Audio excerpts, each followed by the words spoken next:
اہل عرب کہتے ہیں لا تطلبل اذنا للطیران الاجنحۃ لک والسماء لیست لاحد، یعنی پرواز کے لیے اجازت مت طلب کرو، پر تمہارے پاس ہیں اور آسمان کسی کی ملکیت نہیں ہے۔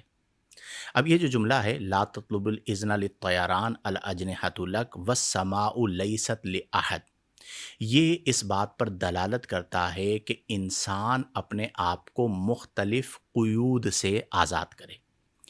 اسے آپ یوں سمجھیے کہ دنیا میں سب سے بڑی قید وہ نہیں ہے جو زنجیروں سے بنائی جاتی ہے، یعنی کسی شخص کو آپ نے پکڑا، زنجیریں باندھیں اور قید کر دیا، بلکہ سب سے بڑی قید وہ ہے جو انسان کے دل و دماغ میں خوف، شک اور کم اعتمادی کے بادلوں سے بنتی ہے، جو کہ اکثر لوگوں میں ہوتی ہے۔ بلا وجہ خوف میں مبتلا رہیں گے، شکوک میں مبتلا رہیں گے اور پھر اسی طرح بے یقینی کی کیفیت میں چلے جائیں گے۔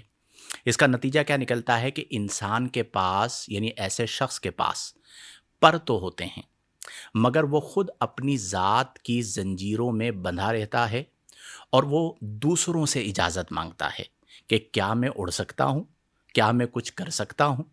جو بندہ ایسا ہو کہ جو دوسروں سے اجازت مانگے کہ کیا میں یہ کام کر سکتا ہوں، اپنے اوپر اسے بھروسہ نہ ہو، تو پھر وہ کبھی بھی ترقی نہیں کر سکتا، کبھی بھی عروج کو نہیں پا سکتا، کبھی بھی پرواز نہیں کر سکتا۔ لہذا یہ کہا گیا کہ لا تطلب الاذن للطیران الاجنحۃ لک والسماء لیست لاحد، کہ آپ اڑنے کے لیے، پرواز کے لیے کسی سے اجازت مت طلب کیجئے، پر آپ کے اپنے ہیں، آسمان کسی کا نہیں۔ اسے میں اور آسان کر دوں، جیسے ہمارے اردو میں ایک جملہ کہا جاتا ہے کہ یہ کسی کے باپ کا نہیں ہے روڈ، تو آسمان بھی کسی بندے کی ملکیت نہیں ہے، تو آپ پرواز کر سکتے ہیں۔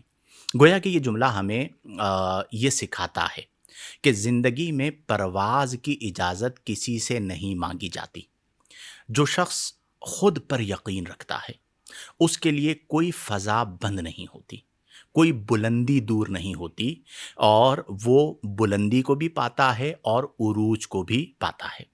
اسے آپ یوں سمجھیے کہ پرندہ اگر ہوا سے اجازت مانگے تو کیا وہ کبھی گھونسلے سے باہر نکل سکتا ہے؟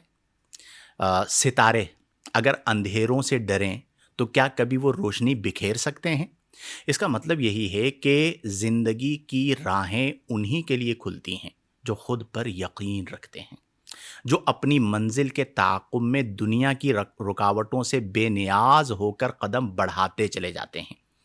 اس کے مقابلے میں جو بیچارے اجازت مانگنے والے ہوتے ہیں، یا یوں کہہ لیجئے ڈرپوک ہوتے ہیں، ڈرے ہوئے ہوتے ہیں، وہ ہمیشہ انتظار میں رہ جاتے ہیں، مگر جو یقین رکھنے والے ہوتے ہیں وہ اپنی دنیا خود بناتے ہیں، کیونکہ پر آپ کے پاس بھی ہیں، آسمان آپ کے لیے بھی کھلا ہے۔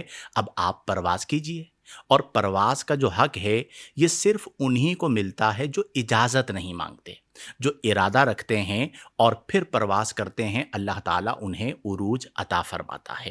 تو اس لیے کوشش یہ کریں کہ اس جملے کو اپنے ذہن میں بٹھا لیجئے کہ لا تطلب الاذن، یہ میں آپ سے گزارش کر رہا ہوں کہ اجازت مت مانگو، للطیران اڑنے کے لیے، الاجنحۃ لک پر آپ کے پاس ہیں، والسماء لیست لاحد اور آسمان کسی کی ملکیت نہیں ہے۔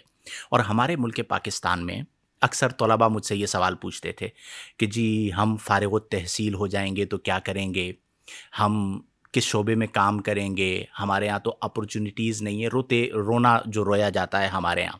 تو میں انہیں بھی یہ بات کہتا تھا کہ آپ محنت کیجئے، اللہ پر بھروسہ رکھیے، آپ انشاءاللہ الجلیل عروج کو پائیں گے۔ اور میں اپنی زندگی کا ایک تجربہ آپ کو عرض کروں، اور مشاہدہ بھی بہت زیادہ ہے اس میں شامل، تجربہ کم ہے، مشاہدہ زیادہ ہے۔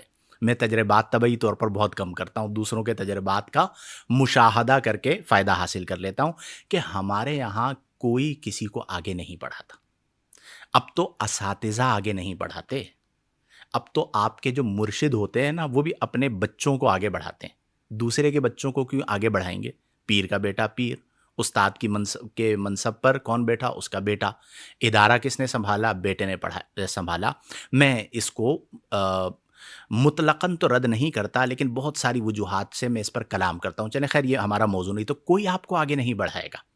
بعض لوگوں کو میں نے دیکھا ہے، وہ آگے بڑھنے کے لیے گروپس کا حصہ بنتے ہیں۔